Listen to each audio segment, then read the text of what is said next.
Welcome করছি নাটক বাজার আরও একটি স্পেশাল ভিডিওতে।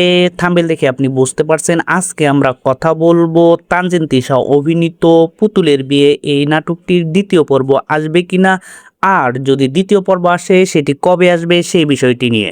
সো ভিডিওটি না টেনে সম্পূর্ণটা দেখুন, তাহলে অবশ্যই আপনি জানতে পারবেন পুতুলের বিয়ে এই নাটকটি কবে আসছে বা কবে আসতে পারে এই বিষয়টি।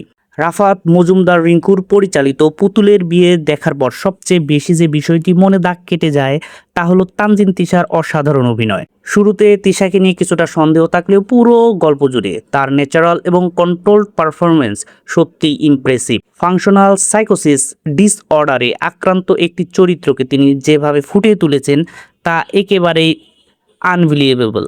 তিশা পুরো গল্প জুড়ে যে ন্যাচারাল ফ্লো ধরে রেখেছেন সেটা একদম চরিত্রের সঙ্গে ব্লেন্ড হয়ে গেছে। কোথাও ওভারডু করেননি, আবার কোথাও আন্ডার প্লেও করেননি, একদম পারফেক্ট ব্যালেন্স।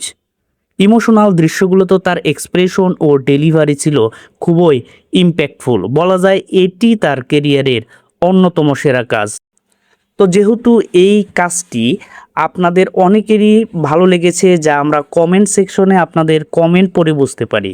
সো এ পর্যন্ত যারা যারা তানজিন তিশা অভিনীত তার কেরিয়ারের বেস্ট একটা নাটক পুতুলের বিয়ে এটি দেখেছেন, তারা অবশ্যই আমাদেরকে কমেন্ট সেকশনে জানিয়ে যাবেন পুতুলের বিয়ে এই নাটকটিতে তানজিন তিশার অভিনয়ে আপনি কেমন মুগ্ধ হয়েছেন।